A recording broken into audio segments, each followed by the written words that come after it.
Check 1 2. Mic check. Oh no. Let's see. Let's try mic check. Why are we not mic checking on this? Okay, hang on 1 second, folks. All right, hang on 1 second.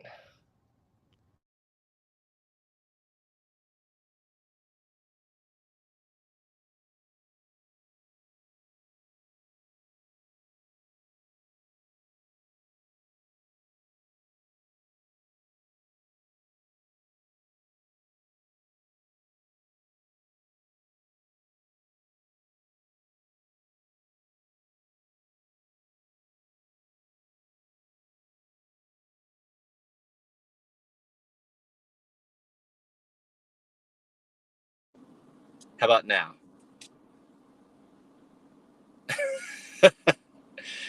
help me. Let me know if that's okay. I think officially working. I know this is not making great entertainment right now. All right. Looks like we're good now. You gave me a little bit of a heart attack. Let's go and start from the top. This is E2C Network Live. Thank you guys so much for joining us, and apologies for that little bit of technical difficulties, as is the case. We're doing this on the road from the mobile broadcast studio from my car, aka my car. Interesting game for the least to say. Lots of rain, lots of delays, lots of interesting things to take away. We want to talk about your particular things that you have on your mind, especially. I know there are some interesting topics and comments and questions that I'm already timing down in my head that I know that you guys are going to want to bring up. So we will talk about those to the best of our ability. So please do put those out there at the front if there's something specific you want to talk about. This is our check-in period. Please do check in now. Hit the like button, the share button, the retweet button, wherever you're watching that. Help us reach the majority of the Auburn family that we can out there in terms of helping grow our little family with the Auburn family. So let's go ahead and dive right into this. As always, this is reactionary. I'm using your comments and questions, but no stats or anything like that. We'll have more broadcasts coming up later this week that you'll want to tune into. Sunday night, we'll talk a little bit about the game. Monday night, we'll talk majorly about the game, breakdown and grades and stuff like that. But here's what we want to really kind of dive into. The big question now is there a quarterback controversy coming out of Auburn? Yes and no, meaning that there obviously was not a great performance holistically tonight by TJ Finley. Robbie Ashford had a much better performance holistically.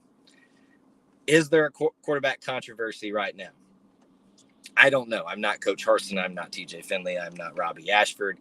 My assumption to kind of get out ahead of everything is that you're going to hear Coach Harsin, if he hasn't already said it in his press conferences, that they take things week by week and they'll reassess on Sunday, go through a week of practice, and then see if there's a decision that needs to be made. But right now, you should expect TJ Finley to start against San Jose State until further commentary comes along the way. Caitlin says, or Cortland, excuse me. It's harder to see on the mobile broadcast studio side as opposed to in studio in my home. I think Harsin is probably really thinking Robbie is the guy now.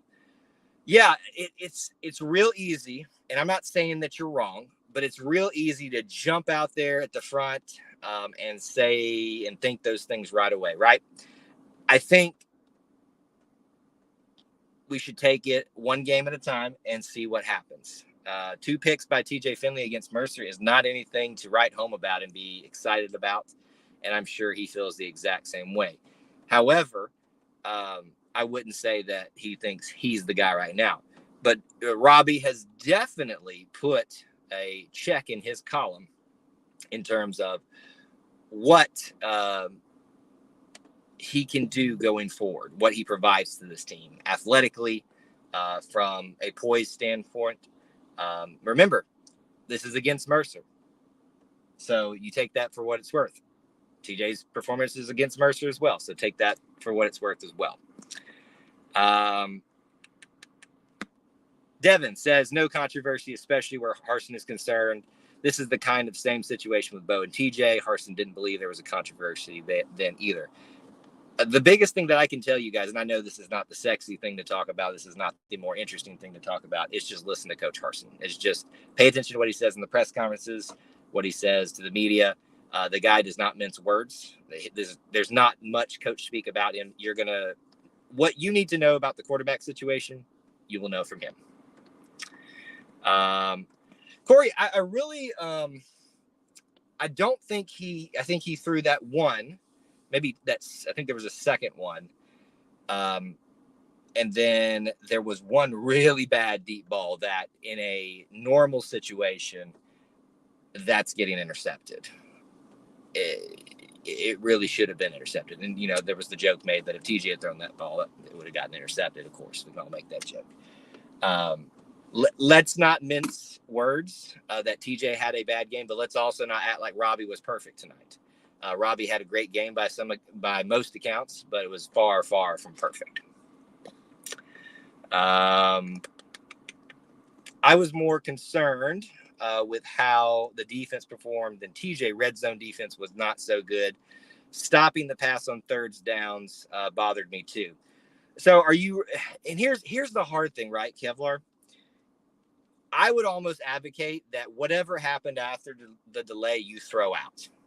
You're at this point just doing reps as opposed to actually playing a game, in my opinion. It's not that it doesn't count. E2C Net live from the War Wagon. The War Wagon's already taken, so I cannot take that. That's what you're referring to, Tom.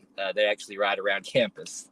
I just missed them today, by the way. I'd really wanted to get a piece of footage for you guys to share on social media, but they were going by as I was heading the other direction. I could not get over there in enough time. But yes, the War Wagon would be great if it wasn't already taken.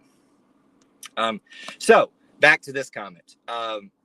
The defense wasn't, nobody tonight was 100%, give or take a few performances. I actually liked a lot from what I saw of the defense tonight outside of that second half when we were putting in some scrubs and some, backups of the backups and things like that. That's the trouble with this particular game and the way it went. You really couldn't get the backups in there the way you normally would because of the flow of how things happen. We finally did in that last 8 minutes or so start getting more people in there. I had hoped if the way things were progressing that we actually might get to see Zach Calzada for a couple series or at least one series. And obviously with the way things went, it wasn't going to happen. But the defense got a couple sacks. Derek and Iku, I think, got one. And I saw Nehemiah Pritchett, Jalen Simpson rolling around. DJ James got beat a couple times, it seemed like, if I remember that correctly. Again, this is all reactionary, so I may be incorrect on some of those things. Jay, this is the great thing, right? It's clear that Auburn's going to utilize two quarterbacks and that you need to prepare for both. I think TJ still has better command of the offense, but his execution, obviously, tonight especially was not great. Whereas Robbie, I can't pinpoint exactly where the execution or the command of the offense may not have been there, but I just listened to Coach Harsin, and that's what he said, that he's come along in that area, which means that he came from a lower standing in that particular area. But his athleticism, his ability overcame that against a team like Mercer, which, to his credit, you can only play against who's out there. So there you have it. Let me keep going here. I'm going to get a little behind everything else here. Oh yes, the war buggy. That's not a bad idea, Thomas. I see that. Still a little bit derivative of the war wagon. I don't know that they appreciate it. I've actually been trying to get in good with them to get an interview out of them one day. Can we talk about the roughing kicker call? Bogus, absolutely bogus. Now, let me set up the scenario for a lot of you that were potentially confused by that. Second half of the game, or second half, and meaning after the rain delay, punter gets a bad snap, goes over his head. He should have, in most scenarios, it hadn't got in the end zone. You kick it out of the end zone just to take the safety. He picks it up and got off what was, by all accounts, considering where he was at, an amazing kick. And then because it was done in his follow through of the kick, hit in the process of that, by the letter of the law, that is a roughing the kicker. My thing is that's where the letter of the law cannot be executed properly, because it was essentially a fumble and he still had the ability to do that. But at that point, it's kind of like a tipped ball in the air, right? If a receiver tips the ball and he's trying to make a play on it, you have free reign to knock the mess out of him. It's kind of the same way for a punter or a kicker, in my opinion, but I'm not the rules guy.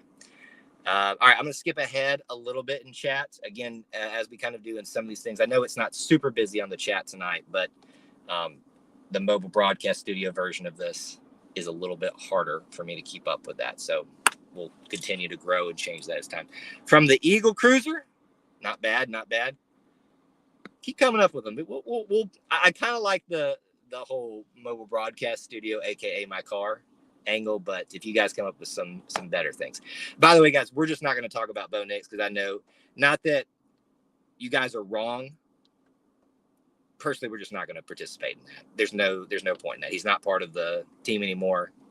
That there's nothing good that comes out of discussing that, frankly. Did I say running or roughing to the kicker? Either way, it's the same kind of concept. Let's see here. We had a lot of good coverage. They were just catching the ball.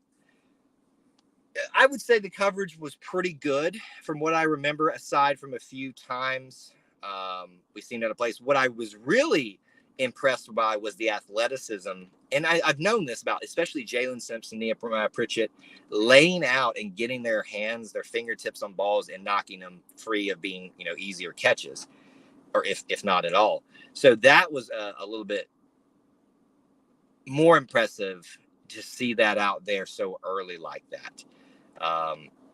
Yeah, that's what really stuck out to me. What did you guys think about the offensive line play? Because I've heard different things from various people I was with, some cousins tonight, shout out if y'all are watching. And I tend to agree with them that the offensive line play was not great in terms of opening up holes in the run game. I don't feel like Robbie and TJ found themselves under duress a whole lot. But what say you guys?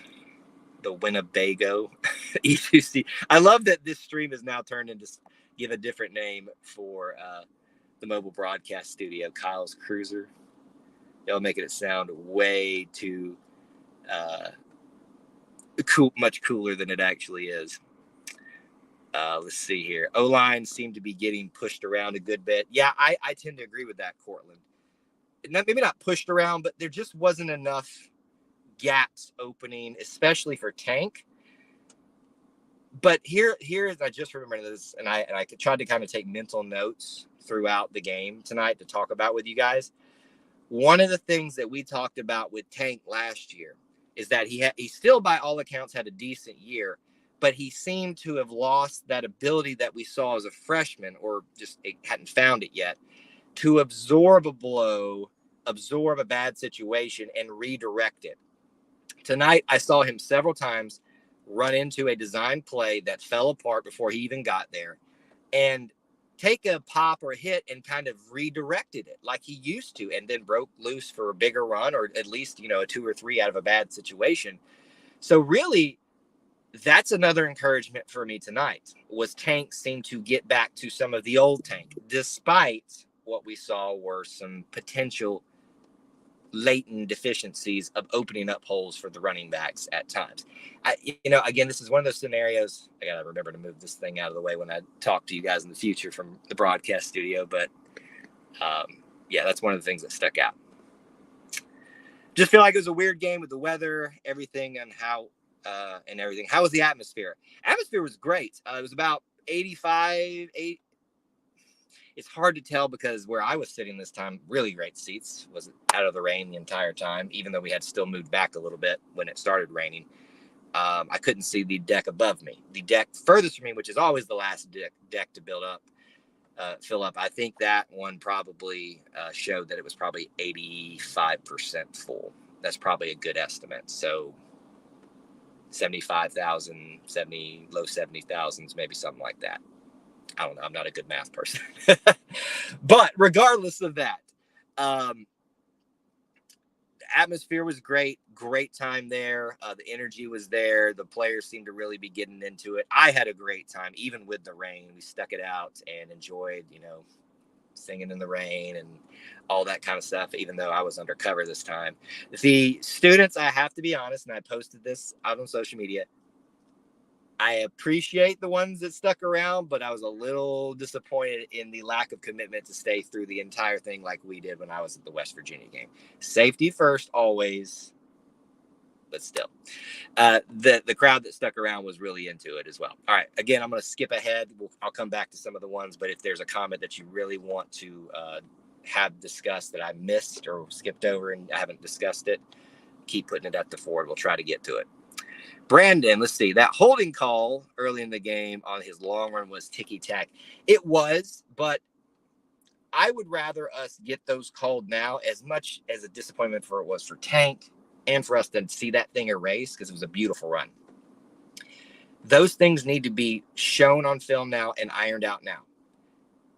We are done and we're past the point of we can continue to let the offensive line make these same mistakes. So they need to get on film now and show how to, and actually that probably was a wide receiver hold. I can't remember at the time. You guys probably know better than me. Believe we played conservative tonight. That's to be expected with so many unknowns this year. We don't have enough information and game footage effectively judged. That's fair. It's a very fair point, Thomas. I did feel like at night it was a little bit vanilla aside from a reverse here. How did y'all like that dual quarterback system where they had both of them in and then he hands it off to Robbie. TJ handed it off to Robbie and then Robbie did the pitch out, which I think was a last resort based on his reaction, but it worked out. Went to the San Jose State game, first game of the season in 2014, and that atmosphere was 10 times more energetic than this crowd was. So were you there, Donovan? I felt like it was pretty good. It's given the circumstances of everything, I think it was a pretty good crowd. Not the best, but good enough. Maybe Finley is the better quarterback in practice, but Ashford is the better quarterback in the game. And that's a fair point, Jay. It really is a fair point. The problem becomes, though, you can't trust someone to go out that be given the starting job if they can't get it done in practice, because that's where it starts. Now, let's say TJ does get the start, which I'm going to assume he does until I hear differently from the coach. And that's how I'm going to treat him as the starter as he deserves to be. If this comes out in the second game and the same pattern happens, well, then you can step back and say, hey, we're seeing a pattern here. You're great in practice, struggling when we get into game time. Maybe then we start making the decision. But off one game, you got to start looking at things in context. And yes, you need to also look at the whole picture of TJ Finley's time. But right now, in the beginning of a new season, you have to take it with the context of one step at a time. No targeting calls. I thought there was one opportunity for Mercer to get one, but they didn't.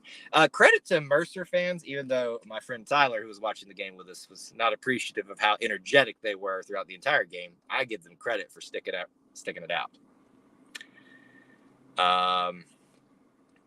Disciplined football. There was a few times some failures to wrap up, but that's to be expected in the first game. So I would agree with you, Donovan, that very sound and disciplined in a lot of areas. Here's the things tonight that I walk away kind of being concerned about. Obviously, TJ's play. Talked about that, and I'm sure we'll discuss it again. I'm a little worried in the over-eagerness of punt returns and offensive line play in terms of opening up holes. Those are the things that I walk away initially in my reaction of this a little more concerned about. Didn't see Camden Brown in the game. I heard Coy Moore got one catch. He had to have gotten that catch right before the delay. I believe I saw him come across the screen, and then literally we're all like, oh, no, it's happening. It was a wear-white game. I imagine many of the co-eds weren't thrilled, and sticking around, yes, of course. That was poor timing. Just can't plan around the weather. And Donovan, I'm going to disagree with you a little bit here. That's just one game. in a new year. We got to give him more time before we start making definitive decisions. Thomas, great point. How about dadgum Jarquez? Great showing for the young man. Did you expect anything less? This dude came out last year on fire, said, Tank Bigsby who? I'm here to show you I'm a great running back too. Jarquez tonight, it kind of almost got to a point where I was like, can we get Tank the ball? I mean, he's the starter. But Jarquez, 3 touchdowns, had a couple of big runs. He ran great between the tackles. And I think he benefits from the lack of openings in the middle where he's a little bit skinnier, a little bit slipperier than a Tank is, and can kind of get around and roll through some of those things, whereas Tank's a momentum guy, and, he's got to have some type of a crease to use that momentum. Let's see here. This team has potential. Growth and development will be the key. Absolutely. And I think, and I hope what everybody walks away from tonight with this is the fact that there's a lot of good things on this team. There's also a lot of, works in progress as well. But I hope everybody recognizes potential. This defense, and someone pointed out earlier that there were some things that they were discouraged by with the defense. And that's fair. We're all going to see things probably a little bit differently. I saw more to be encouraged about tonight than to be discouraged. Imba stood out, especially at the end. That man loves to play football. Yes, unbeaten. I agree with that. Let me skip forward again a little bit. Kyle, tell us about Dylan Cardwell. How much was he on the Jumbotron? What was his energy like? It was a little lackluster, in my opinion. They put the camera on him several times. He took his shirt off eventually. Maybe that was it. Maybe that's why some of us saw that a little bit differently. Tank is a bust you in the mouth guy. Hunter is a gingerbread man, meaning I guess he can fit. I'm struggling with the analogy there, but I think I understand what you're getting. Fast as can. I got it. I just should have read the rest of the comment. Hughes, we've been discussing that for a while. What do you think about TJ after interceptions? One game. Let's not overreact over one game. That's essentially what we've been kind of talking about. Cue the eye rolls. Tank is the best running back in the SEC. Milton Gibbs, blah, blah, blah. I don't even know who that is, frankly. Of course, I don't really pay attention to anybody outside Auburn, so what do I know? Inside, outside back mentality, agreed. Probably so. Obviously, gave you guys the things that stuck out bad to me tonight. Tank getting running backs stuck out really well tonight. Damari got some time, but, not really great. From what I recall, does anybody recall where the quarterbacks got rushed more than you should? Because if that's the case, we dogged the offensive line about not giving Tank a whole lot of the night. But if that's the case, we need to give them credit for great pass blocking. So if that's the case, then we need to give them credit where credit is due. I can't think of anything really. Tight end play, pretty good tonight as well. John Samuel Shanker get himself a touchdown and a couple of big catches. We talked about the defensive backs a lot tonight. Donovan Kaufman on safeties got in a couple big hits. Cam Riley was all over the field. So those are a few things that stuck out to me tonight. Good. I think the quarterbacks had a lot of time to throw. One-handed catch. I didn't really have a good perspective of it, so I couldn't really tell if it was a one-handed catch or not. Why do you think Calzada didn't play? A couple things. The situation didn't call for it, meaning in a game like this, the ideal situation, in my opinion, is that the starting quarterback does a good job. TJ, let me just put it this way. TJ did a decent job outside of the 2 interceptions. I know that's hard to separate those things, but he did. So TJ did a decent job outside of those things. So the natural progression would be he does the entire first half as the starting quarterback, maybe a series coming out of the half. Then you insert Robbie as the full-time guy until maybe the mid of the fourth quarter, and then you insert your third guy. To me, this shows that Zach is not part of the equation right now. Whether that's his injury is just not ready, he's just that far behind. I don't have a lot of definitive information. The best thing you can do is go to Harson's discussions about it. All right, skip forward a little bit here. It's actually refreshing to beat a team like Mercer the way we did. Sometimes we struggle with the smaller schools. Sometimes we do, yes. I know we're a little bit shell-shocked after Georgia State last year, but for the most part, we have put away teams like this. And even when they got a little bit of momentum after the half, minor momentum, we, got that. Derek Hall, it's great. He's going to have a great year. A sack and no interception. Sack and no interceptions.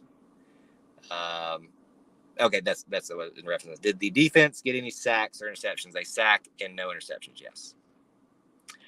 EQ hasn't been mentioned. He did a great job tonight. Sure, he got sacks, but there's more to D-line than tackles. Yes, and that's a great point, Thomas, because that's the problem for EQ. He's opposite in most ways of Derek Hall. It's a little bit different because we're doing edge rushers as opposed to true defensive ends. The general makeup is you've got the strong edge rusher, the weak edge rusher, a defensive end, a defensive tackle, and a nose tackle. And it kind of... Anyway, Iku tends to go to the weak side. And so he's doing a lot of, in my opinion, a lot of cleanup work, a lot of the less glamorous stuff. And Derek is getting a lot of that type of action. Imani, we're going undefeated. Robbie looked explosive. But inconsistent in sometimes. And, I know that we have Robbie Ashford's mother who watches this. And so I hope when she hears this, this is not me trying to disparage the great things that he did tonight. I just want us all to have a level-headed conversation about this quarterback job, meaning that coach has the final say. And what we say is basically useless until he, has his opinion in on it. And also, I want us to not, you have a tendency to be looking for your confirmation bias in a situation. You are already predisposed to be a TJ guy or a Robbie guy, most of us. So you're going to be looking for anything. So when you find that one thing, you're going to latch onto it, point it out and stuff like that. And I'm not saying that's wrong, but that's why you got to look at things in the context of everything. I want to see our defense tighten up their boxes a little bit more. They gave Mercer a little bit too much wiggle room. Yeah, that seemed later on it happened, but we were even discussing in the game. I didn't feel like early on, post delay, that it felt very like they were getting a lot of gap room up the middle. Yeah, SEC teams struggled. Feel bad. Hughes, I brought it up earlier. We're just not going to discuss the Bo Nix stuff because there's no productive way to handle that. I mean, most people that are here will behave, but others will not. So we're just not going to have that discussion, unfortunately. I knew that was coming. Like, the entire day, I'm like, oh, Lord. People are going to be jump on Bo. But Bo is no longer part of the team. I wish him well. I'm going to root for the kid as much as I can. I'm focused on TJ, Robbie, Zach, and Holden right now for the foreseeable future. All right. Let's see what else. Anders looked good on kickoff and field goals. Oscar looked good, I think. I missed at least one punt because I had to go get something to eat because I was starving. And we talked about punt returns being a little bit suspect. Kickoff returns and kickoff return coverage looked really good tonight. Really, really good. I thought the energy that's coming from the special teams, especially, is very good on that side of things. I was very happy about how they're flying around. And when you hear Coach Harsin talking in these press conferences about how, especially some of these younger guys and guys that don't see higher up in the depth chart making names for themselves, that's got me real excited. Because when people take ownership of special teams, that means they're taking ownership of the skills that they're getting within those moments to make them better football players overall to be used at a later point. Thomas, I agree. Special teams tonight, punt returns, a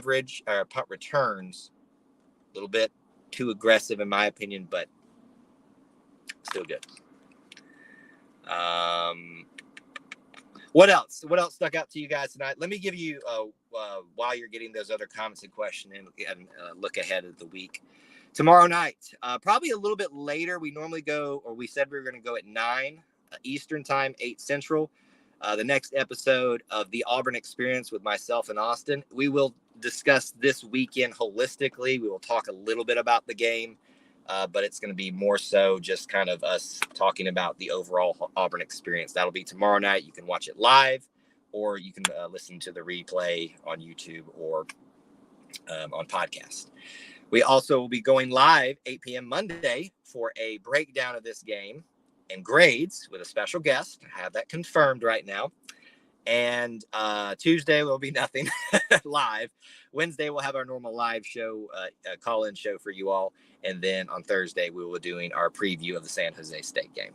So that's what you got to look forward to schedule-wise this week. Let's skip forward here. Seemed like last year every kickoff return would have a holding block in the back penalty. Did that happen a lot tonight? That must have slipped my mind.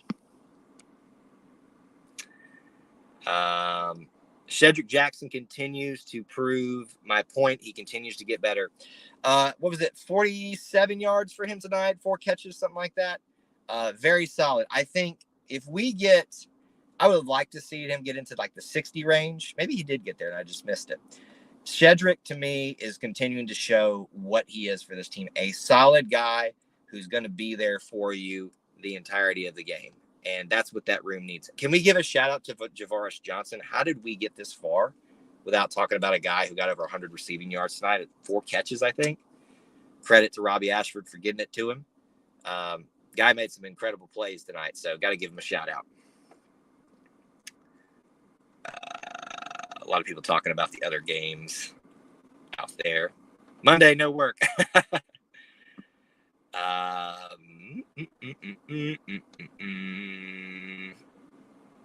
Let's see here. Let's give some love to Shivers. Yeah, obviously there's a lot of good things happening for a lot of foreign people out there. A lot of people celebrating now, just getting into the chat. What else here? Got some early grades, QBC. There you go. We'll get into some of those later on this week. But, yeah, those are definitely worth sharing. All right, let's do this. We're about 30 minutes in. That's normally how long we do this. I do have some time for last-minute comments and questions. It is late. It is dead. I mean, folks, when I say I have never seen a post-game like this, I mean it. And, yes, I know that we had an hour basically delay. But we left the stadium, and I've seen losses more lively and at the tailgating spots in this. It is very it doesn't feel like a football weekend now. This parking lot would be just pumping right now that I'm in. There's barely anybody walking past me. Probably looking at me weird. What's going on with the mirrors? They're steaming up, stuff like that because of the humidity. But a couple things. If you haven't, please do smash that like button. I do apologize at the beginning of the show with the audio issues that apparently we're having. Give me a little bit of a heart attack. Do all this work to set this up properly from the mobile broadcast studio, and then it fails you. So thank you guys for sticking with me tonight. And if you guys see anybody saying, what's wrong with the audio in the beginning, just tell them to stick it out. Check out the links in the description where you can help support our content. Next week, I will not be on campus. I know I promised you guys that I'll be here for every home game. Got some more important things to do next week, but we will be able to do a more formal post-game show because of that. So I hope you guys will stick around for that next week too. But come Penn State, Missouri, LSU, and everything else, I will be here. Let's see here. Let me back up a little bit here. Take some last-minute comments and questions. The screenplay with the wide receivers looked really good tonight. I don't really remember that a whole lot, but I'll take your word for it. Quentin C., we've been discussing that a little bit earlier. A lot of us outside of the pass blocking think, I do, that it wasn't that great of a performance for them. But I could be wrong.